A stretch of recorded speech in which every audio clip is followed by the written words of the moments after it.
Okay, so in our tonight's class, we are going to read the questions of paragraph. আমরা প্যারাগ্রাফে এবং প্রশ্নগুলো এমনভাবে সাজানো হয়েছে যে এটার টেক্সট আমাদেরকে পড়তে হবে না, এই প্রশ্নগুলোর মধ্যে দিয়ে এগুলোর এই টপিকটার মধ্যে কি কি আছে সব কিছু আমরা জেনে যাব। ঠিক আছে, তো একটু প্রথমেই বলছি যে একটু বোরিং ক্লাস, সেই রকমভাবে কনসেন্ট্রেশন নিয়ে আসো, ভালো করে বোঝার চেষ্টা করো। আমি অল্প অল্প করে পড়াবো, ঠিক আছে। এইটার উপর যতদূর সম্ভব 13টা প্রশ্ন আছে। হ্যাঁ, 13টা প্রশ্ন আছে। এই 13টা প্রশ্নের মধ্যে আজকে আমরা চেষ্টা করব যে অন্তত 5-6টা প্রশ্ন আজকে পড়ার, সামনের ক্লাসগুলোতে আমরা এগুলো শেষ করে ফেলব। তো দেখো, তোমাদেরকে চাপ দেব না, যেটুকু পড়ার দরকার সেটুকুই আমরা পড়ব। প্রথম প্রশ্ন হচ্ছে হোয়াট ইজ প্যারাগ্রাফ। এখন প্যারাগ্রাফ কি জিনিস, খায় নাকি মাথায় দেয়? দেখো, a paragraph is a piece of writing. একটা লেখনী হচ্ছে paragraph. Usually it contains a group of sentences dealing with a single theme. So আমরা যে প্যারাগ্রাফ লিখি, প্যারাগ্রাফ কিন্তু কোন একটা পার্টিকুলার টপিক, সে যে you are asked to write a paragraph on loadshedding. তো যখন তুমি লোডশেডিং নিয়ে প্যারাগ্রাফ লিখবা, ওইটার মধ্যে তো তুমি আর হলো শব্দ দূষণের কথাবার্তা তুমি লিখবা না, তাই না? তো so you have to write a paragraph on a particular topic. একটা নির্দিষ্ট কোনো একটা টপিকের উপর তোমাকে লিখতে হবে। It is a unified and coherent piece of prose and unified, এবং এটার মধ্যে, এই প্যারাগ্রাফের মধ্যে প্রত্যেকটা সেন্টেন্স একে অন্যের সাথে ইউনিটি থাকবে এবং কোহিরেন্ট থাকবে। Coherent and cohesion, coherent and cohesion. Coherent means এই প্রত্যেকটা সেন্টেন্সের মধ্যে there will be a grammatical correction and lexical connection. Grammatical connection তো বুঝতে পারছো, আর লেক্সিক্যাল মানে আবিধানিক যে সকল মিনিংগুলো, এগুলো সবগুলো সঠিক থাকতে হবে। So in a paragraph there is a connection, there is a unity among the sentences. Okay, it can be independent piece of writing on a particular topic or a part of bigger composition. আচ্ছা, এই সেন্টেন্সটা ভালো করে বোঝো। It can be an independent piece of writing. তোমাকে load shedding নিয়ে একটা paragraph লিখতে বলা হলো। এখানে তুমি কি করবা, ওই পুরাটা একটা প্যারাগ্রাফের মধ্যে তুমি জাস্ট লোডশেডিং সম্বন্ধে তুমি কথা বললা, ঠিক আছে। কিন্তু এখন তোমাকে বলা হলো যে merit and demerit of mobile phone. Okay, so you are asked to write a composition on the merit and demerit of a mobile phone. তখন তোমাকে কি করতে হবে, কম্পোজিশনের মধ্যে কিন্তু বেশ 7-8টার মতো প্যারা থাকে, and each of the para will talk about different theme. Okay, তো প্রত্যেকটা প্যারাতে আমরা ভিন্ন ভিন্ন টপিকের উপরে আমরা আলোচনা দেখতে পাবো। এজন্য বলা হচ্ছে it can be an independent piece of writing. একটা স্বতন্ত্র কোনো একটা লেখা হতে পারে কোনো একটা নির্দিষ্ট টপিকের উপর, অথবা কোনো একটা বিগার কম্পোজিশন, বড় কম্পোজিশনের ছোট ছোট অংশ হতে পারে হচ্ছে paragraph. Okay, in both cases it is a group of several sentences that develop one main point. এবং যেই দিকেই হোক, তুমি কম্পোজিশনের দিকে যাও অথবা তুমি একটা সিঙ্গেল প্যারাগ্রাফের দিকেই যাও, ইন্ডিপেন্ডেন্ট রাইটিংয়ের দিকেই যাও, প্রত্যেকটার মধ্যে তুমি দেখবা যে কোনো একটা সিঙ্গেল পয়েন্ট, কোনো একটা সিঙ্গেল টপিককে ডেভেলপ করার জন্য এই তোমার হচ্ছে প্যারাগ্রাফটা লেখা হয়ে থাকে, ঠিক আছে। মানে কয়েকটা গ্রুপ অফ সেন্টেন্সে সবগুলো মিলে একটা সিঙ্গেল কোনো একটা টপিককে তোমার হচ্ছে ডেভেলপ করা হয়। In an effective paragraph often begins with the main point called the topic sentence. আচ্ছা, টপিক সেন্টেন্স জাস্ট এখানে জেনে রাখো, এরপরে আমরা টপিক সেন্টেন্স উপরে একটা প্রশ্ন পড়বো। এই যেখানে তো একটা হচ্ছে ইফেক্টিভ কোন একটা প্যারাগ্রাফ সাধারণত একটা টপিক সেন্টেন্স দিয়ে শুরু হয়। টপিক সেন্টেন্স কি জিনিস? টপিক সেন্টেন্স হচ্ছে তুমি প্যারাগ্রাফটা যেটা লিখছো ওই সম্পূর্ণ প্যারাগ্রাফ সম্বন্ধে ওভারঅল একটা ধারণা দিয়ে দিবে প্রথম সেন্টেন্সের মধ্যে, যে আমি ওই প্যারাগ্রাফটাতে কি লিখতে যাচ্ছি। ওকে, all the sentences in a paragraph must be about the same subject to have a unity. এবং তোমাদেরকে বলেছি যে একটা প্যারাগ্রাফ অবশ্যই কোনো একটা নির্দিষ্ট টপিকের উপর লিখতে হবে। ওইখানে তুমি মানে অন্যান্য কোনো কথাবার্তা তুমি ঢুকাতে পারবে না। তুমি যখন লোডশেডিং নিয়ে কথা বলছো, ওইখানে তুমি তোমার চাইল্ডহুড মেমোরির কথা তুমি বলতে পারবে না, ঠিক আছে। তো একটা প্যারাগ্রাফের মধ্যে প্রত্যেকটা সেন্টেন্সের একটা ইউনিটি বজায় রাখার জন্য তোমাকে একটা পার্টিকুলার থিম, কোনো একটা সেম সাবজেক্টের উপরে তোমাকে কথা বলতে হবে। It is noted that a paragraph should have a systemic beginning, middle and conclusion, and there is a structure of a paragraph. ওকে, একটা প্যারাগ্রাফের স্ট্রাকচার আছে, একটা সিস্টেমিক একটা বিগিনিং তোমার থাকতে হবে, একটা মিডল থাকতে হবে, একটা বডি থাকতে হবে, এবং তোমার একটা কনক্লুশন থাকতে হবে।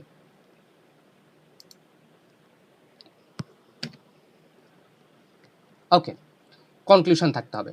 The length of a paragraph may vary from one sentence to many sentences. It may be short or long according to the necessity of the topic.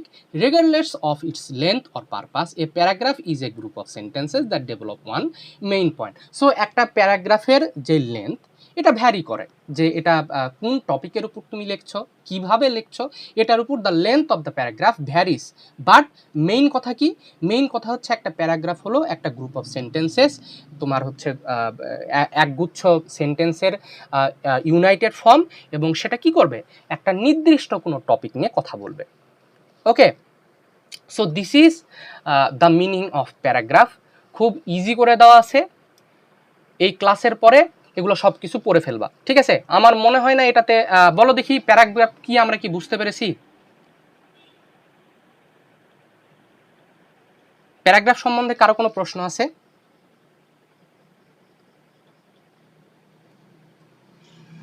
Sir আর একটু বুঝিয়ে দেন, ক্লিয়ারলি বুঝতে পারিনি। আচ্ছা, তাহলে প্যারাগ্রাফ যদি আমরা বলি, তাহলে প্যারাগ্রাফটা কি? প্যারাগ্রাফ হচ্ছে তুমি যে প্যারাগ্রাফ লিখো, কোনো একটা নির্দিষ্ট টপিকের উপরে তুমি কিছু সেন্টেন্সকে মিলায়ে ওই সেন্টেন্স দ্বারা তুমি তোমার মনের ভাব, ওই পার্টিকুলার টপিকের উপর তুমি তোমার মনের ভাব তুমি ব্যক্ত করছো। এবং ওই প্যারাগ্রাফে কি হয়? প্যারাগ্রাফে কি তুমি উল্টাপাল্টা কথা বলতে পারবা? পারবা না। So there have to be the paragraph have to be a part, a unified part, and you have to maintain coherent piece. Coherent কী জিনিস? কোহেরেন্ট হচ্ছে তোমার কোনো একটা সেন্টেন্সের মধ্যে যে গ্রামাটিক্যাল অথবা লেক্সিক্যাল যেই মানেগুলো থাকে, যে লেক্সিক্যাল যেই কানেকশানগুলো থাকে, এগুলো তোমাকে বজায় রাখতে হবে। এখন প্যারাগ্রাফ হচ্ছে তোমার দুই ধরনের প্যারাগ্রাফ হতে পারে। একটা হচ্ছে একটা ইন্ডিপেন্ডেন্ট প্যারাগ্রাফ, কোনো একটা টপিক, কোনো একটা রাইটিংয়ের মধ্যে যে কোনো একটা টপিক নিয়ে কথা বলছো, সেটা হচ্ছে ইন্ডিপেন্ডেন্ট প্যারাগ্রাফ। এবং আবার সেটা আবার হতে পারে কোনো বিগার কোনো কম্পোজিশনের ক্ষুদ্র ক্ষুদ্র পার্ট। যেরকম একটা যখন তুমি কম্পোজিশন লিখবা, প্যারাগ্রাফে তো তুমি কোনো একটা টপিক নিয়ে কথা বলছো, তাই না? কিন্তু যখন তুমি একটা কম্পোজিশন লিখতে যাচ্ছ, তখন তুমি কি করবা? একটা কম্পোজিশনের মধ্যে তুমি 4-5টা থিম নিয়ে তুমি কথা বলো। তোমাকে মেরিট অথবা ডিমেরিট যদি কথা বলতে হয়, তুমি মনে করো তুমি হচ্ছে merit and demerit of mobile phone নিয়ে তুমি কথা বলছো। শুরুর দিকে তুমি মোবাইল কী জিনিস, মোবাইল নিয়ে তুমি কথা বললা, মোবাইলের আবিষ্কার অথবা এরকম আশেপাশের কথাগুলো তুমি বললা। তারপরে দেখা যাচ্ছে আমাদের হচ্ছে যুব সমাজে মোবাইলের কি অবদান আছে এটা তুমি বললা, আবার খারাপ দিক কি আছে এগুলো তুমি বললা। তো কাজেই ওই কম্পোজিশন তুমি যখন লিখতে যাচ্ছ, তখন তোমাকে কিন্তু বেশ কয়েকটা multiple, you have to create multiple paras, multiple paragraphs, and those multiple, each of that paragraphs will talk about a single theme. একটা সিঙ্গেল থিম নিয়ে কিন্তু প্রত্যেকটা প্যারা কথাবার্তা বলবে, ঠিক আছে? And then then they are saying that what is the structure of a paragraph? একটা প্যারাগ্রাফের structure কি? প্রত্যেকটা প্যারাগ্রাফের কিন্তু তিনটা স্ট্রাকচার থাকে। এই যে এখানে দেখো, প্যারাগ্রাফের তিনটা স্ট্রাকচার থাকে। প্রথমে হচ্ছে ইন্ট্রোডিউসার অথবা টপিক সেন্টেন্স বলা হবে। তারপর ডেভেলপার, মানে বডি, তুমি বডিতে কি কথাবার্তা বললো, সেটা হচ্ছে দ্বিতীয় স্ট্রাকচার। এবং তৃতীয় হচ্ছে টার্মিনেটর, মানে তোমার কনক্লুশন। তো এই ধরনের একটা গুড প্যারাগ্রাফের মধ্যে, if a paragraph is a good paragraph, then it must follow the proper structure. তো এভাবেই আমাদেরকে প্যারাগ্রাফ গঠন করতে হয়। Okay, then our second question is, what are the essential parts of paragraph? এখন আমরা প্যারাগ্রাফ সম্বন্ধে জেনে ফেললাম, প্যারাগ্রাফ কি। এখন প্যারাগ্রাফের কি কি অংশ থাকে? একটা প্যারাগ্রাফ হতে হলে তুমি একগাদা সেন্টেন্স একত্রিত করলা, কিন্তু সেটাকে তুমি প্যারাগ্রাফ বলতে পারবা না। তুমি হচ্ছে চাল দিছো, ডাল দিছো, তেল দিছো, লবণ দিছো, মশলা দিছো, সবই দিছো, কিন্তু তুমি চুলা জ্বালাও নাই, তুমি হচ্ছে তরকারি তুমি ঘাটোই নাই, তাহলে তুমি কি সেটা হচ্ছে খিচুড়ি বলতে পারবা অথবা তরকারি তুমি বলতে পারবা না। তো কাজেই তুমি এক গাদা সেন্টেন্স তুমি একত্রিত করছো, কিন্তু এটা তুমি স্ট্রাকচারই ফলো করো নাই, সেটা তো প্যারাগ্রাফ হতে পারবে না, তাই না? So there are some particular parts of a paragraph. সেগুলো কি কি দেখো? A paragraph is an organised and coherent piece of writing. It has 3 integrated parts. তিনটা গুরুত্বপূর্ণ পার্ট থাকে। কি কি সেটা? They are the paragraph introducer, developer, terminator. মনে রাখবা কি কি? Introducer, developer and terminator. The structure of a paragraph is shown in the follow figure. প্রথমে কি থাকবে, একটা প্যারাগ্রাফের শুরুতেই থাকবে হচ্ছে introducer, introduction, beginning or topic sentence. ইন্ট্রোডিউসারকে আমরা ইন্ট্রোডাকশন বলতে পারবো, বিগিনিং বলতে পারবো, টপিক সেন্টেন্স বলতে পারবো। সো একটা সেন্টেন্সের শুরুতে একটা প্যারাগ্রাফের শুরুতে প্রথমে ইন্ট্রোডিউসার থাকতে হবে, দেন এরপরে ডেভেলপার থাকতে হবে, ডেভেলপার্স থাকতে হবে। ডেভেলপার্স কি জিনিস, ওই যে তুমি যে প্যারাগ্রাফটা যে টপিকের উপর লিখছো, ওই যে তোমার যে টপিক সেন্টেন্সটা আছে, প্রথমে তুমি কি নিয়ে কথা বলতে যাচ্ছ সেটার উপরে একটা ওভারঅল একটা আইডিয়া দিয়ে যেই সেন্টেন্সটা তুমি আমাদেরকে দিলা, যেটাকে টপিক সেন্টেন্স বলা হচ্ছে, ওই টপিক সেন্টেন্সকে সাপোর্ট দেওয়ার জন্য তুমি যখন বাড়ি তৈরি করতে যাও, যে একটা হচ্ছে উপরে যে হলো গ্রেড বিম অথবা এগুলোতে দেওয়া হয়, ওগুলোকে সাপোর্ট দেওয়ার জন্য বাঁশ দেওয়া হয় না, ঠিক সেরকমই তুমি টপিক সেন্টেন্স তৈরি করেছ, এখন ওই টপিক সেন্টেন্সটাকে সাপোর্ট দেওয়ার জন্য কিছু খুঁটির দরকার পড়বে। ওই খুঁটিগুলাই হচ্ছে ডেভেলপার অথবা বডি অথবা মিডল, মানে মাঝখানে যেই সেন্টেন্সগুলো আমরা ইউজ করবো সেগুলোকে বলা হবে ডেভেলপার। দেন টার্মিনেটার, কনক্লুশন অথবা এন্ড, এবং শেষে গিয়ে তুমি যেই হচ্ছে উপসংহার তুমি যে লেখলা, প্যারাগ্রাফটা শেষ করার জন্য যেই এন্ডিং সেন্টেন্স তুমি লেখলা, সেটাকে বলা হচ্ছে হলো টার্মিনেটার। ঠিক আছে, একদম মুখস্থ করে ফেলাও যে একটা প্যারাগ্রাফকে প্যারাগ্রাফ হতে গেলে তার হচ্ছে নির্দিষ্ট একটা স্ট্রাকচার ফলো করতে হবে। স্ট্রাকচারটা কি, ইন্ট্রোডিউসার থাকতে হবে, ডেভেলপার থাকতে হবে, টার্মিনেটর থাকতে হবে। ইন্ট্রোডাকশন থাকতে হবে, টপিক সেন্টেন্স বিগিনিং থাকতে হবে, দেন বডি অথবা মিডিল থাকতে হবে, দেন কনক্লুশন অথবা এন্ড থাকতে হবে। একদম সহজ।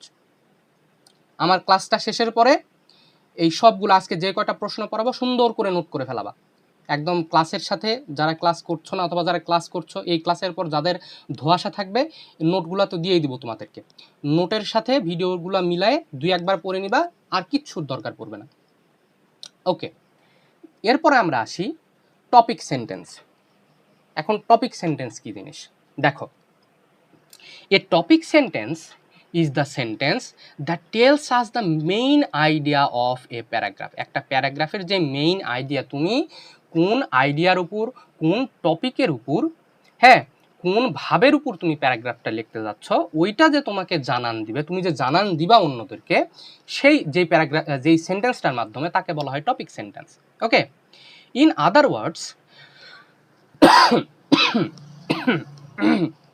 sorry, in other words, it tells the reader what the paragraph is mainly about. So it will tell the readers that what you have written, তুমি কি লিখেছো, তোমার প্যারাগ্রাফটা কিসের উপর লেখা হয়েছে, এটাই হচ্ছে topic sentence. It gives us a general idea about the topic before the paragraph starts giving detail. ওকে, আশা করছি বুঝতে পেরেছো। দেখো, in most cases the topic sentence is placed at the beginning of the paragraph. একদম শুরুর যে সেন্টেন্সটা, এটাই হচ্ছে topic sentence. the sentences that come after it explains the idea, giving reasons, provide examples or add more information about the topic sentence. আবার পড়ছি দেখো,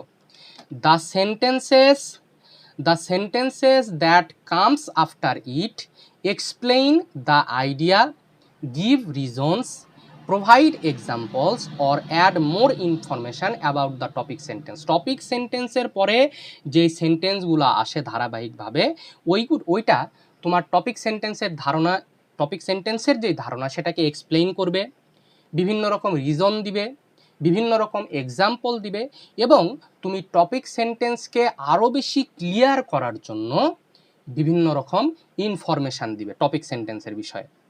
এখন তোমাদের কাছে একটা প্রশ্ন থাকবে, এই যে বললাম যে সেন্টেন্স আসবে, ধারণা দিবে, সে হ্যান ত্যান, এই সেন্টেন্সগুলোর নাম কি হবে, কে বলতে পারবা?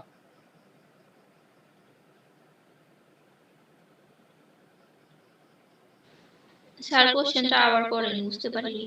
আমি বললাম যে টপিক সেন্টেন্স আসলো, তুমি টপিক সেন্টেন্স একটা প্যারাগ্রাফের মধ্যে তুমি টপিক সেন্টেন্স লিখলা, টপিক সেন্টেন্সে তুমি প্যারাগ্রাফটা কিসের উপরে লেখা হয়েছে সে সম্বন্ধে তুমি বললা।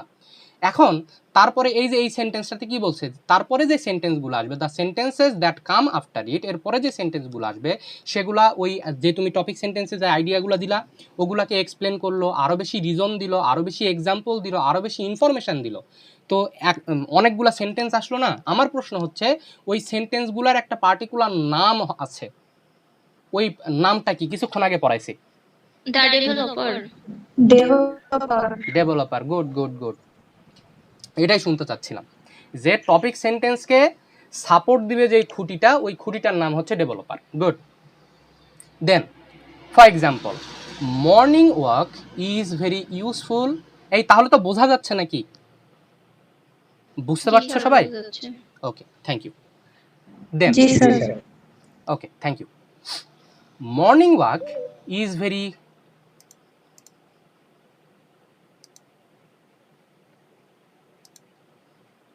আচ্ছা, morning walk is a very useful form of exercise. আচ্ছা, আমার ক্লাসে সবাই একটু চেষ্টা করবা যে ক্লাস শুরুর পরবর্তী 5 মিনিটের মধ্যে যুক্ত হওয়ার, কারণ এই যে এই ক্লাসগুলো একটু অ্যাবসার্ড টাইপের, বুঝছো? মানে বুঝতে একটু কষ্ট হয়।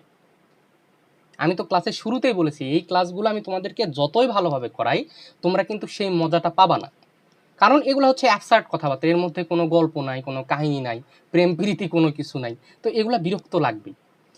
এবং যদি এই ক্লাসগুলো একদম শুরু থেকে না করো না, পরে এসে তোমার মানে তাল মিলাতে পারবে না, বুঝতে পারবে না কি। কারণ এই যে পড়াগুলো দেখো, কোশ্চিনগুলো এমনভাবে সাজাইছি প্রত্যেকের সাথে প্রত্যেকটা সংযুক্ত। প্রথম প্রশ্নে পড়ালাম হচ্ছে প্যারাগ্রাফ কী জিনিস, তারপরে আসলাম যে প্যারাগ্রাফের মধ্যে কি কি থাকে, তারপরে প্যারাগ্রাফটা আমি শুরু করে ফেলেছি, টপিক সেন্টেন্স দিয়ে আমি শুরু করলাম। তো যদি এই দুইটা প্রশ্ন না পড়ো, তাহলে পরবর্তী প্রশ্নগুলো কিন্তু বুঝতে পারবে না। এই জন্য প্রত্যেকটার কাছে টাইমলি আসার চেষ্টা করবা, তাহলে ক্লাসটা মানে পরিপূর্ণ সুন্দরভাবে বুঝতে পারবা। আচ্ছা, এখন আসো। For example, morning walk is very useful form of exercise.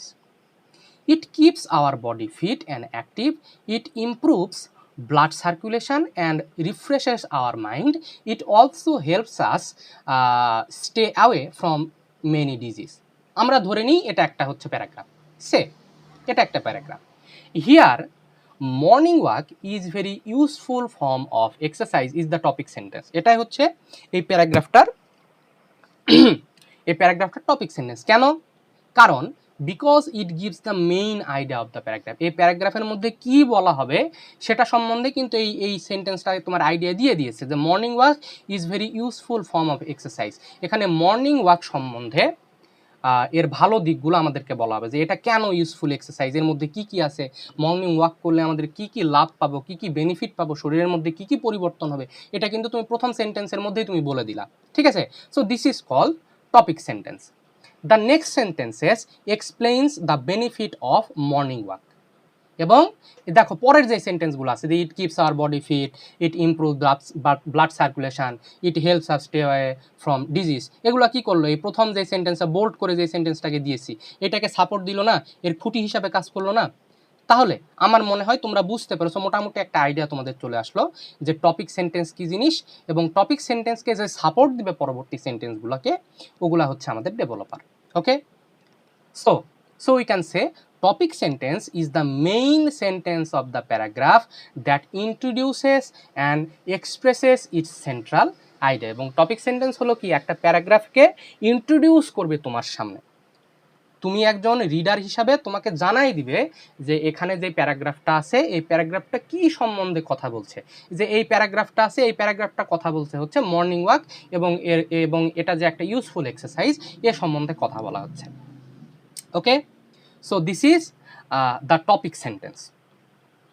Then এরপর আমরা আসি, what is a listing paragraph? এখন লিস্টিং প্যারাগ্রাফ কি জিনিস দেখো। অনেক ধরনের প্যারাগ্রাফ আছে, তার মধ্যে সবচেয়ে ইম্পর্টেন্ট কয়েকটা আমরা পড়ব। Listing paragraph, a listing paragraph is a type of paragraph in which the writer presents several points, ideas, reasons, examples or items about one main topic. এই লিস্টিং প্যারাগ্রাফ হচ্ছে এমন এক ধরনের প্যারাগ্রাফ যেগুলোতে কোনো একটা পার্টিকুলার টপিকের উপর অনেক ধরনের পয়েন্ট, অনেক ধরনের আইডিয়া, অনেক ধরনের রিজন, অনেক ধরনের এক্সাম্পল দেওয়া হয়ে থাকে। Instead of explaining only one point in details, the writer lists a number of related points one after another. এখানে কোনো একটা পার্টিকুলার টপিক সম্বন্ধে কথা না বলে ওই টপিক রিলেটেড আরও অনেক রিলেটেড পয়েন্ট সম্বন্ধে কথা বলা হয়। কীভাবে দেখো, A listing paragraph usually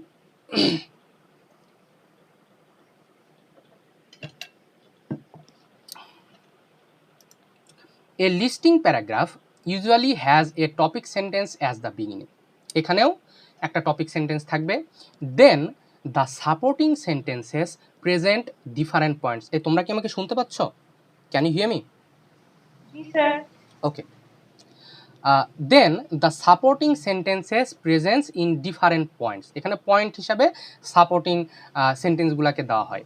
words such as, তাহলে তুমি একটা প্যারাগ্রাফকে দেখে কিভাবে চিনতে পারবা যে এটা হচ্ছে একটা লিস্টিং প্যারাগ্রাফ? এই লিস্টিং প্যারাগ্রাফের মধ্যে সাধারণত ওয়ার্ডস সাচ অ্যাজ,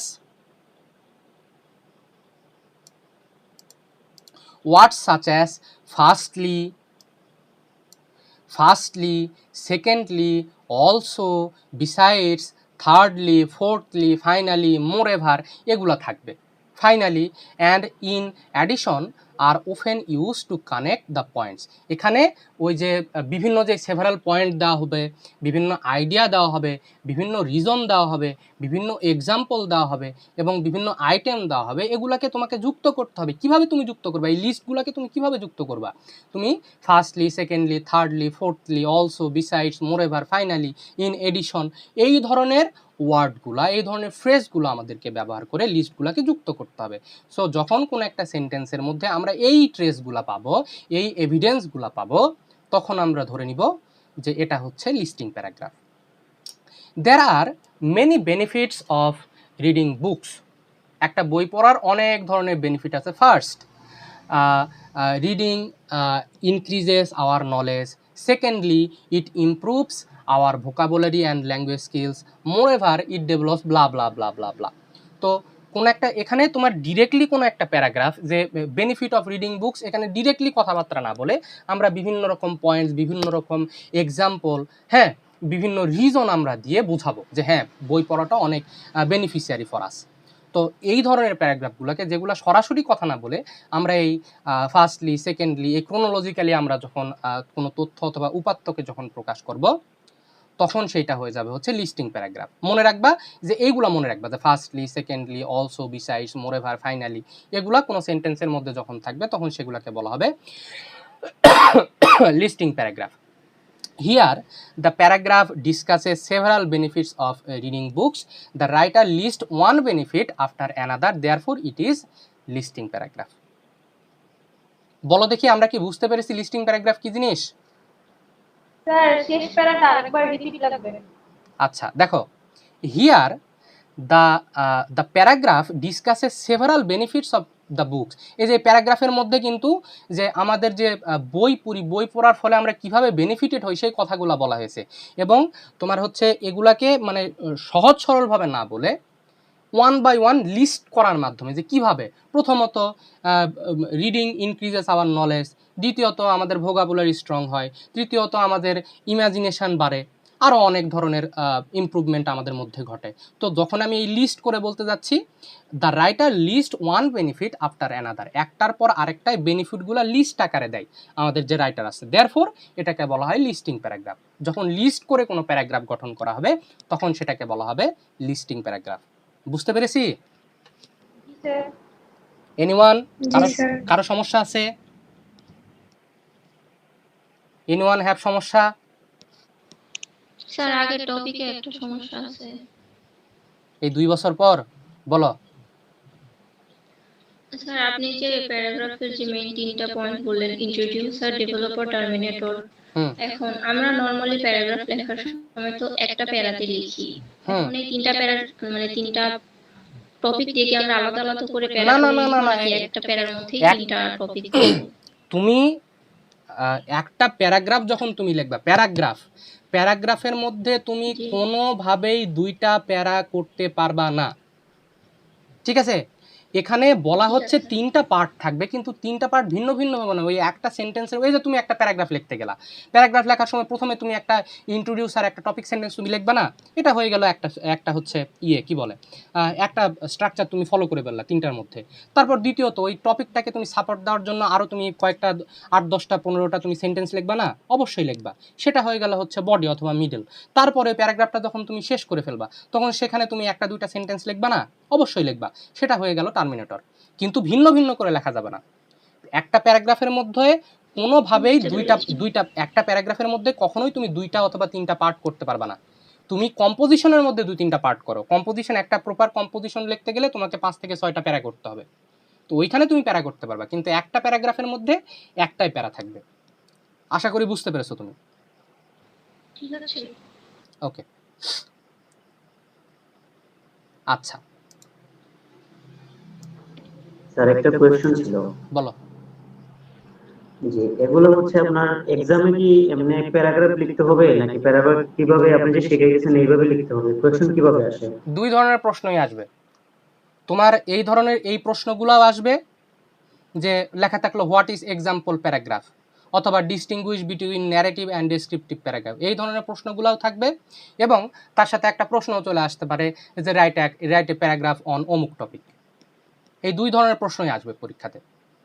যদি প্যারাগ্রাফ আসে সেটা আসবে হলো 10 মার্কের, একটা প্যারাগ্রাফ 10 মার্ক, আর এগুলা তোমার হচ্ছে 3 মার্ক 4 মার্ক, এইভাবে ক্লাসিফিকেশন করা থাকবে। দুই ধরনের প্রশ্নই আসবে তোমাদেরকে। বর্তমানে যেগুলো পড়ানো হচ্ছে এগুলো হচ্ছে পার্ট বি এর জন্য, মানে এই 3 মার্ক 4 মার্কের প্রশ্নের জন্য।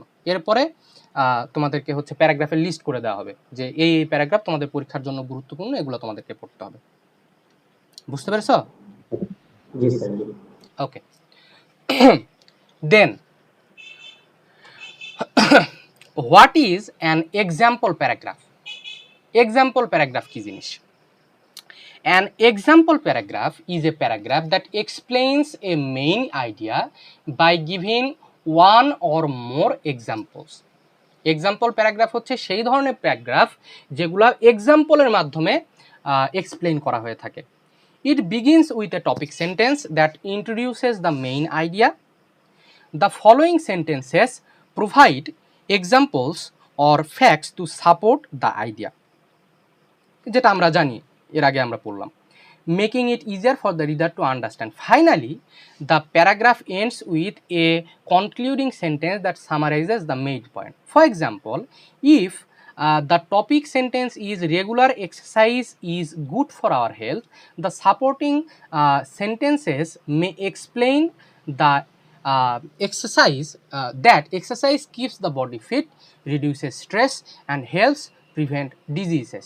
তাহলে তুমি যদি ওই রেগুলার এক্সারসাইজ, এটা হচ্ছে আমাদের টপিক সেন্টেন্স, এবং টপিক সেন্টেন্সটাকে আরও বেশি ইফেক্টফুল করার জন্য তুমি এরকম আরও অনেক এক্সাম্পল দিবা যে কেন এই রেগুলার এক্সারসাইজটা আমাদের শরীরের জন্য বেনিফিশিয়ারি।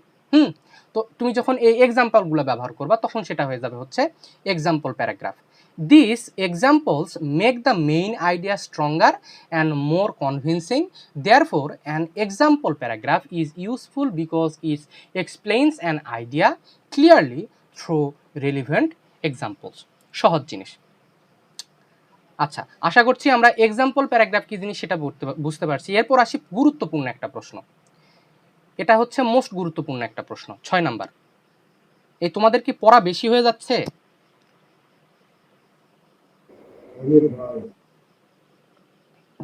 কি শুনতে পাই নাই? আর একটা প্রশ্ন পড়ি, দেখি এই প্রশ্নটা পড়ি নাও। Distinguish between narrative and descriptive paragraph. এখানে ন্যারেটিভ এবং ডেসক্রিপটিভ প্যারাগ্রাফের মধ্যে একটা ডিফারেন্স তৈরি করা হবে। তুমি একটা হচ্ছে পার্থক্য তুমি এখানে দেখাবা। তোমাদের এই প্রশ্নের উত্তরটা এমনভাবে তৈরি করে দিয়েছি, এই একটা প্রশ্নের মধ্যে দিয়ে তোমরা 3টা প্রশ্নের উত্তর করতে পারবা। প্রথমত, যদি প্রশ্ন আসে what is a narrative paragraph, এইটুকু লিখে দিবা, হয়ে যাবে। যদি প্রশ্ন আসে যে হোয়াট ইজ ডেসক্রিপটিভ প্যারাগ্রাফ, এইটুকু লিখে দিবা। আর যদি প্রশ্ন আসে যে distinguished between narrative and descriptive paragraph, তখন এই পুরোটা তুলে দিবা, তাহলে হয়ে গেল। তাহলে এই একটা প্রশ্নের মধ্যে দিয়ে আমরা 3টা প্রশ্ন করে ফেলতে পারছি। ওকে, আসো। A narrative paragraph is a type of paragraph that tells a story or describes an event. এই ন্যারেটিভ প্যারাগ্রাফটা তোমাকে কোনো একটা স্টোরি বলবে, তোমার চাইল্ডহুড এক্সপিরিয়েন্স, তুমি জার্নি বাই ট্রেন, এই যে এই ঘটনাগুলোকে তোমাকে যখন ন্যারেট করে বলবা, তুমি ডেসক্রাইব যখন করবা, তোমার স্কুলে হচ্ছে অথবা তোমার কলেজে প্রাইজ গিভিং সেরিমনি হয়েছে, এইটা তুমি ডেসক্রাইব করবা, এগুলাকে বলা হয় হচ্ছে ন্যারেটিভ প্যারাগ্রাফ। এখানে তুমি একটা স্টোরি টেল করবা আর কি, এক কথায়। ইট presents a sequence of actions or incidents in the order they happen। এবং এই ধরনের প্যারাগ্রাফগুলোতে যেই ঘটনাগুলো ঘটে, মনে করো বলা হলো যে তুমি হচ্ছে কক্সবাজার গেছো, এটার উপরে তোমাকে একটা ন্যারেটিভ প্যারাগ্রাফ তোমাকে লিখতে হবে। এইখানে তুমি যদি একদম শুরুতেই তুমি বলো যে হচ্ছে কক্সবাজারে গিয়ে আমি হচ্ছে ইয়ে খাইছি, মাছ ভাজা খাইছি, তাহলে কিন্তু হবে না, তোমাকে ক্রোনোলজিক্যালি ধাপে ধাপে তোমাকে কথাগুলো ডিসক্রাইব করতে হবে, ঠিক আছে। It presents a sequence of actions, তোমার কাজের যে ধারাগুলা, or incidents in order they happen, যেভাবে জিনিসগুলো ঘটেছিল ঠিক সেভাবেই তোমাকে বলতে হবে। In a narrative paragraph the writer explains something that has happened such as personal experience, an event or an incident। এখানে কি করবা তুমি, তোমার কোনো পার্সোনাল এক্সপিরিয়েন্স কিভাবে ঘটেছিল এটা নিয়ে তুমি কথা বলতে পারো, কোনো একটা ঘটনা কিভাবে ঘটেছিল এটা তুমি বলতে পারো, তোমার কলেজে একটা ফুটবল ম্যাচ হয়েছে ওইটা তুমি বলছো, অথবা কোনো একটা ইনসিডেন্ট, এক কথায় এক জিনিসই প্রত্যেকবার আর কি। It usually follows a time order beginning from the start of the event and moving step by step to the end. এবং এই এক কথা বারবার বলছি, এই ধরনের প্যারাগ্রাফগুলোতে তোমাকে সিকোয়েন্স ফলো করতে হবে, টাইম অর্ডার ফলো করতে হবে, একদম শুরু থেকে তোমাকে শেষের দিকে যেতে হবে, beginning from the start of the event and moving step by step to the end. Because of this, it often includes words like fast, then, after that and finally। এবং এগুলার কারণে আমরা বেশিরভাগ ক্ষেত্রেই এই প্যারাগ্রাফগুলোর মধ্যে first, then, after that and finally এই ধরনের ওয়ার্ডগুলো আমরা পাবো। The main purpose of a narrative paragraph is to entertain or inform the readers by telling a story. এক কথায় তুমি এখানে কোন একটা স্টোরি বলবা, তোমার কোন একটা ঘটনা বলবা। Then descriptive paragraph. এখন ডেসক্রিপটিভ প্যারাগ্রাফ কি জিনিস? A descriptive paragraph on the other hand gives a detailed description of a person, of a place, object or situation।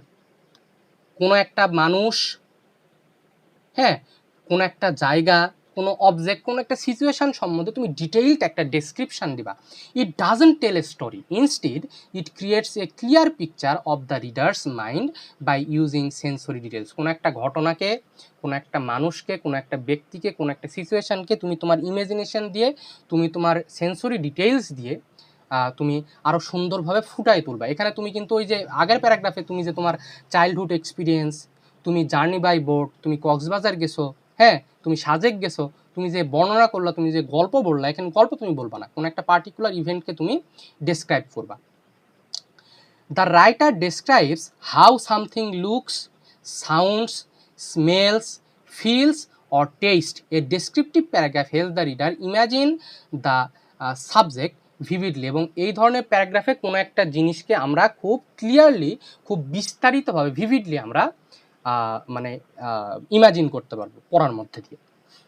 The main difference is that narrative paragraph focuses on events and actions. এক second,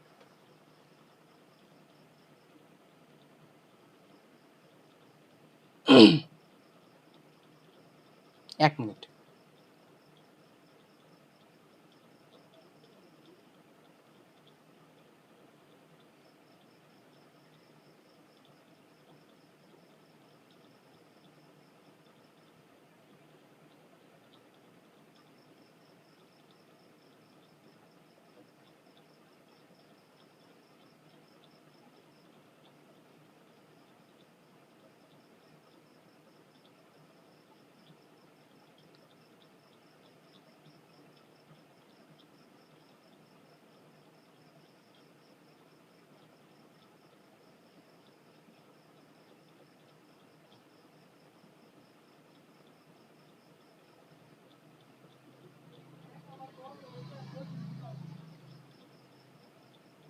আচ্ছা আচ্ছা, তাহলে এটা হচ্ছে আমাদের descriptive paragraph. The main difference is that a descriptive paragraph focuses on events and actions, while a descriptive paragraph focuses on details and qualities. A narrative paragraph tells what happened. narrative paragraph কি বলে যে কোনো একটা জিনিস কিভাবে হয়েছিল, but a descriptive paragraph tells what something is like, কোনো একটা জিনিস কেমন। তুমি মনে করো যে হচ্ছে রূপপুর পারমাণবিক বিদ্যুৎ কেন্দ্র তুমি গেছো, তোমাকে বলা হলো যে give a tell a story of your visit to পারমাণবিক বিদ্যুৎ কেন্দ্র।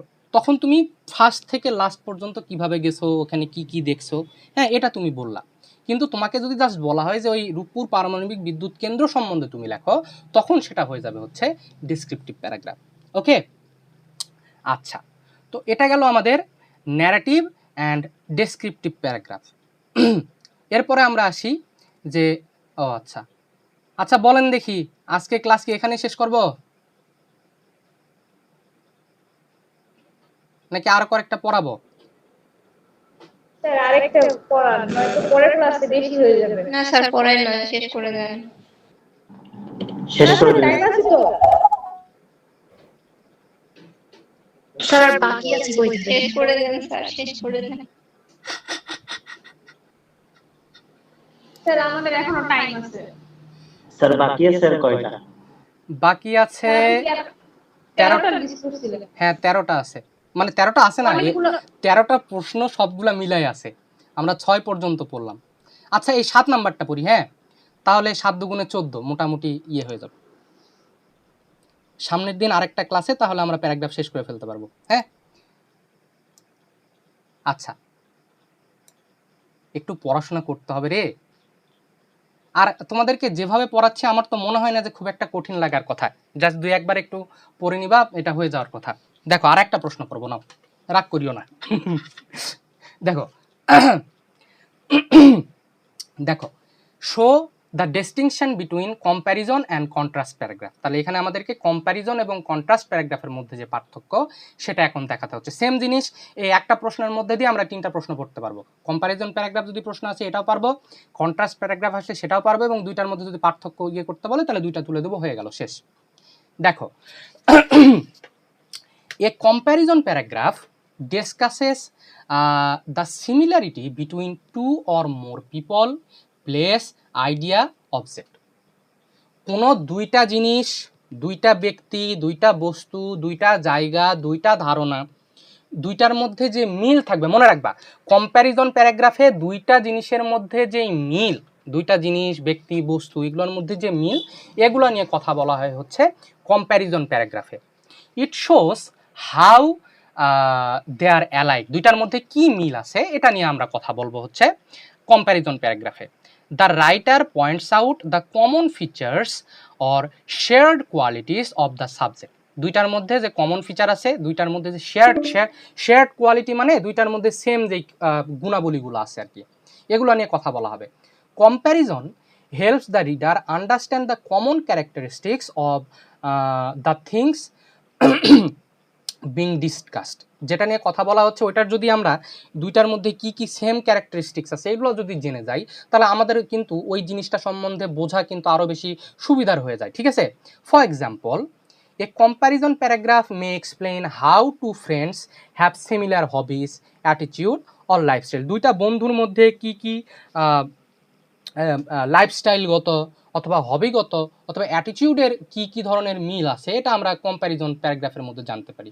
যে দুইটা বন্ধুর মিলগুলো নিয়ে যদি আমরা কথা বলি সেটা হয়ে যায় হচ্ছে কম্প্যারিজন প্যারাগ্রাফ। এক কথায় যখন দুইটা ব্যক্তি, বস্তু, স্থান, কোনো হচ্ছে ধারণা, এগুলার যখন মিল আমরা খুঁজে বের করব, মিলগুলো যখন আমরা সাইট করব, তখন সেটাকে বলা হয় হচ্ছে কম্প্যারিজন প্যারাগ্রাফ। গেল, এরপর আমরা আসি কন্ট্রাস্ট প্যারাগ্রাফ। এখন কন্ট্রাস্ট প্যারাগ্রাফ কি জিনিস? A contrast paragraph discusses the differences between two or more subject. তাহলে এটাতে আমরা কি দেখলাম যে দুইটা ব্যক্তি, বস্তু, এগুলোর মধ্যে যখন কোনো যেই মিলগুলো থাকবে সেটা, আর কন্ট্রাস্টের মধ্যে আমরা গিয়ে দেখব যে দুইটা ব্যক্তি, বস্তুর মধ্যে যে অমিলগুলো আছে। Okay, it explains how they are different from each other, তারা একে অন্যের দিক থেকে তারা কিভাবে different. In this type of paragraph the writer focuses on the distinct qualities, features or characteristics, এদের মধ্যে যে অমিলগুলো আছে এক কথায় সেগুলো এখানে তুলে ধরা হবে। For example, A contrast paragraph May explain how village life is different from city life in terms of environment, lifestyle, opportunities.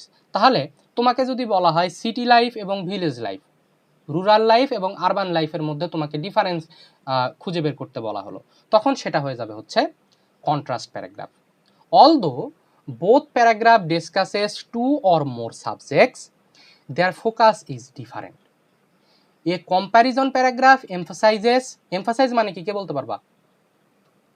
জোর জোর এই একদম জোর দিয়ে জোর বলছে। দেওয়া। হ্যাঁ, জোর দেওয়া। তাহলে একটা কম্প্যারিজন প্যারাগ্রাফে জোর দেওয়া হবে কিসে? সিমিলারিটিসের দিকে জোর দেওয়া হবে। এবং অন্যদিকে while a contrast paragraph emphasises differences, এখানে জোর দেওয়া হবে সিমিলারিটির দিকে এবং এটাতে জোর দেওয়া হবে হচ্ছে তোমার ডিসিমিলারিটির দিকে অথবা ডিফারেন্সের দিক দিয়ে। Comparison shows what is common এবং contrast shows what is unique or different. কম্প্যারিজনে দেখা হবে যে দুইটার মধ্যে কি অমিল আছে, কি মিল আছে, এবং কন্ট্রাস্টে গিয়ে আমরা দেখব যে দুইটার মধ্যে কি কি অমিল আছে। ওকে, তো আশা করছি আপনারা বুঝতে পেরেছেন আজকের ক্লাস। 7টা প্রশ্ন আজকে পড়া হলো এবং এই 7টা প্রশ্ন তোমাদের হোমওয়ার্ক থাকলো, ঠিক আছে? এখন আশা করছি বুঝতে পেরেছো। তোমাদের ক্লাসের পরে নোট তোমাদেরকে দিয়ে দিব। নোটের সাথে মিল রেখে এই ভিডিওটা একবার দুইবার দেখে ফেলাও। আমি আশা করছি এবং আমি গ্যারেন্টি দিচ্ছি, শুধু আশা নয়, আমি গ্যারেন্টি দিচ্ছি এটা নিয়ে তোমাদের আর কোনো প্রশ্ন থাকবে না। এবং একটা জিনিস মাথার মধ্যে ধরে রাখো যে প্যারাগ্রাফ থেকে কিন্তু 10 মার্ক আসবেই, অথবা বেশিও আসতে পারে এখন যে প্রশ্ন পদ্ধতি, ঠিক আছে? তো এই প্যারাগ্রাফের যে শর্ট কোশ্চেন, এই 13টা প্রশ্ন যে দিয়েছি, এই 13টা প্রশ্নের মধ্যে থেকে তোমরা অবশ্যই 2টা প্রশ্ন কমন পাবা। অবশ্যই বলছি আমি, 2টা প্রশ্ন কমন পাবে এবং তার সাথে পরে তোমাদেরকে প্যারাগ্রাফ কি পড়তে হবে সেটা তোমাদেরকে দিব। কিন্তু পরের একটা কথা আগেই বলে দেই, পরীক্ষাতে চেষ্টা করবা প্যারাগ্রাফের অ্যান্সার না করার, কারণ প্যারাগ্রাফ, কম্পোজিশন এই জিনিসগুলো লিখতে হয় অনেক, কিন্তু মার্ক পাওয়া যায় খুব কম। এজন্য আমার স্টুডেন্টদেরকে আমি বলি যে পারতপক্ষে প্যারাগ্রাফ, কম্পোজিশন এই 2-3টা আইটেমের অ্যান্সার না করা। Okay, so thank you very much for attending the class. আশা করছি তোমরা ক্লাসটা বুঝতে পেরেছো। তোমাদের পেইড ক্লাসের যারা আছো তোমাদের রুটিনে আছে পরবর্তী ক্লাস কবে, এবং ফ্রি যারা আছো তোমাদেরকে আমি এরপরে নোটিফাই করে দেবো যে এর পরের ক্লাস কখন হবে। Thank you very much. পরবর্তী ক্লাসে আবার দেখা হচ্ছে।